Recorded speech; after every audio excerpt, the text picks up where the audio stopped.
देखा कि तहार नहीं की अम्मा बाड़ी। आज से ये दोनों तहार बच्चा बा। दोस्तों एक बहुत जबरदस्त फिल्म आप लोग के बीच में आया है। जी हाँ दोस्तों, ये फिल्म इतना जबरदस्त है कि आप लोग कहेंगे कि भाई इसे दिखलाइए। तो जी हाँ दोस्तों, आप लोग को हम बतलाने वाले हैं इस फिल्म का कि इस फिल्म का नाम है अम्मा। जी हाँ, अम्मा मतलब माँ। कैसे इसमें रानी चटर्जी जो इसमें हीरोइन रहती है वो अम्मा बनती है। और अरे दुल्हन इतना घबरा के काहे गई? अबू कबू मांगे के बन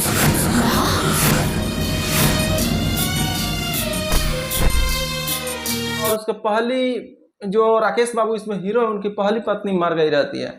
इसमें दो छोटे छोटे बाल कलाकार भी इस फिल्म में है जो कि काफी ज्यादा अच्छा रोल निभाए हुए हैं।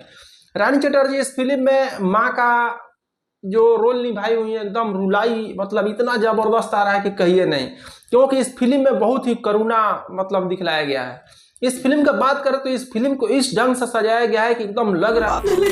लेकिन माई के बराबरी क्यों कर ली का? माई के बराबरी भले नहीं की कर, लेकिन कोनो कमो ख्याल नहीं की रखत। हाँ रहू न बुआ जी, कबो ऐसा बात करेंगे कि तेज छोड़ा है कि भाई इस फिल्म को कब देखें।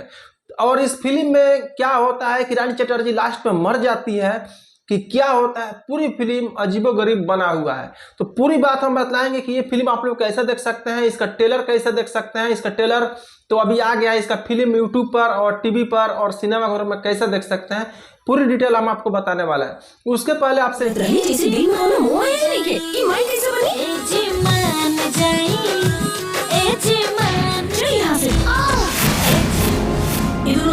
की रिक्वेस्ट करेंगे कि अगर अभी तक एक लाइक नहीं किए हैं तो एक लाइक कर दीजिए और चैनल को सब्सक्राइब कर लीजिए, क्योंकि आप लोगों का मैं हमेशा प्यार के लिए ललायित रहता हूं और आप देखना शुरू कर दिए हैं GR भोजपुरी लाइव। तो चलिए GR भोजपुरी लाइव को आप लोग सब्सक्राइब जरूर कर लीजिए, कर लिए होंगे। बतलाते हैं इस फिल्म का असली क्या क्या इसमें आपको देखना चाहेंगे कि जो कि आपसे छूट ना जाए।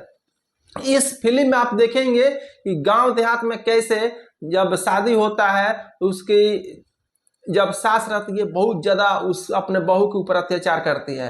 उसी तरह से इस फिल्म में दिखलाया गया है कि कैसे जो सास रहती है बाबूजी तो है ना हमारे को लड़का बा लेकी भी है। मीरा प्लीज मीरा भगवान हमरा के औरत बनौले बाड़ी और माई बने की क्षमता भी ले बाड़ी। हम केहू और के बच्चा खातिर अपना अरमान पे आग न लगाई। बहुत ही अच्छी रहती है इसमें, और इस सास को माने बहुत ही अच्छा ढंग से पेश किया गया है।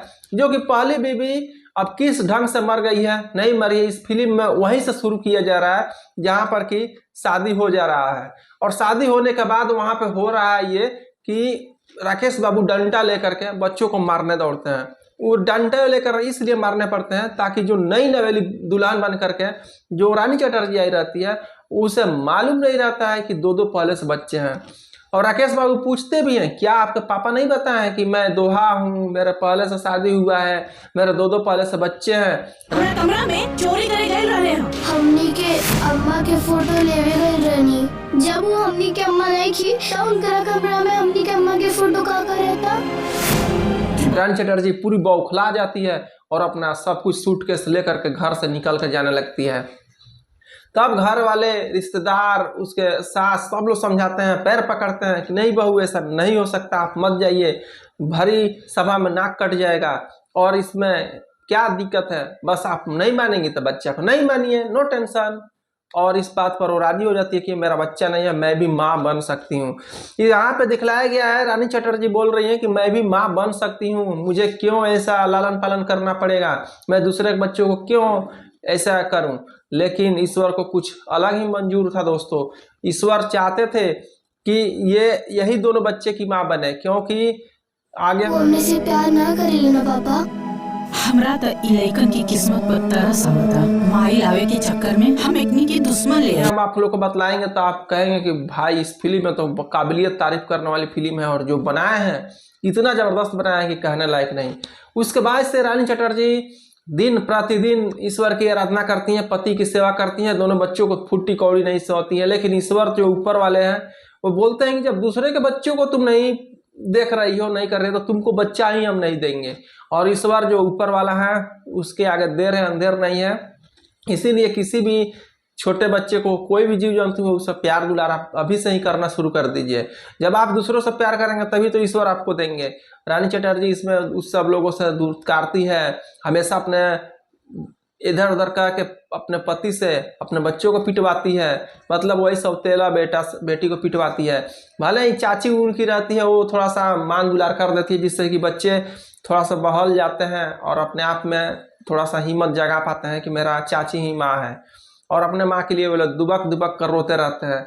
अब उसके बाद से रानी चटर्जी जाती है, जा कर के हॉस्पिटल में कहती है कि मैं हॉस्पिटल में जा रही हूँ और अपने बच्चों के लिए दिखलाती है, लेकिन लास्ट में बहुत ज़्यादा कुछ हो जाता है। उसके बाद से सास भी बोलती है कि कहाँ जा रही है रोज़ रोज़, तो बोलती है कि मैं भी अपने आप बच्चा उखवाने जा रही हूँ। तो उसके बाद डॉक्टर के पास जब जाती है तो डॉक्टर फाइनली बता देती है कि ये कभी माँ ही नहीं बन सकती है।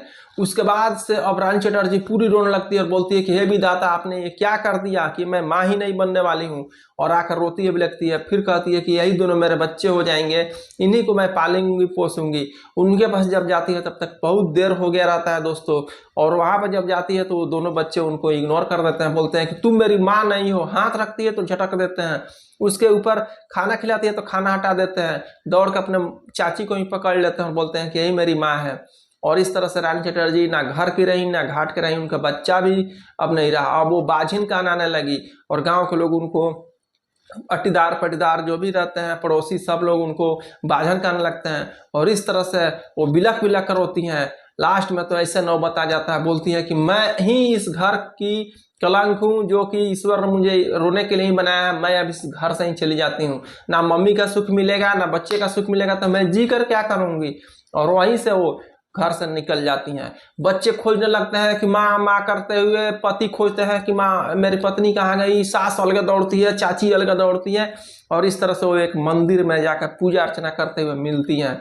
और तब तक क्या होता है कि बच्चे जाकर गले मिल लेते हैं, बोलते हैं कि मम्मी मुझे माफ़ कर दो, हम लोगों ने तो बस यूं ही नाखड़ा कर रहा था, आपको तो मैं माँ मानते ही हूँ। और इस तरह से वो फिर गले लग जाती है और कहती है कि माँ माँ, और वही अम्मा और माँ सुनने के लिए वो काने तरस गया रहता है। आंचल उसका खुला मतलब खाली रह गया रहता है, लेकिन जब दोनों बच्चों को आंचल में संभालती है तो बच्चे झरझर रोते हैं, मम्मी झरझर रोती है, और इस तरह से राकेश बाबू भी रोने लगते हैं और बोलते हैं कि मैंने गलत चुनाव नहीं किया है और ये मेरी पत्नी नहीं, ये बच्चों की असली माँ है। और इस तरह से वो लालन पालन करने लगती है, और इस तरह से फिल्म बहुत ही आंसू दे करके विदा होता है।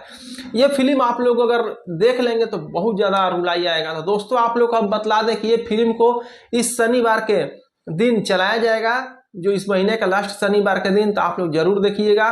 और अभी तक एक लाइक और चैनल को सब्सक्राइब नहीं किया तो कर लीजिए।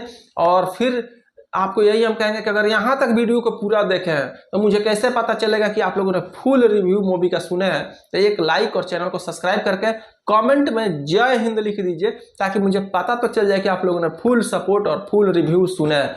फिर मिलते हैं, तब तक के लिए धन्यवाद।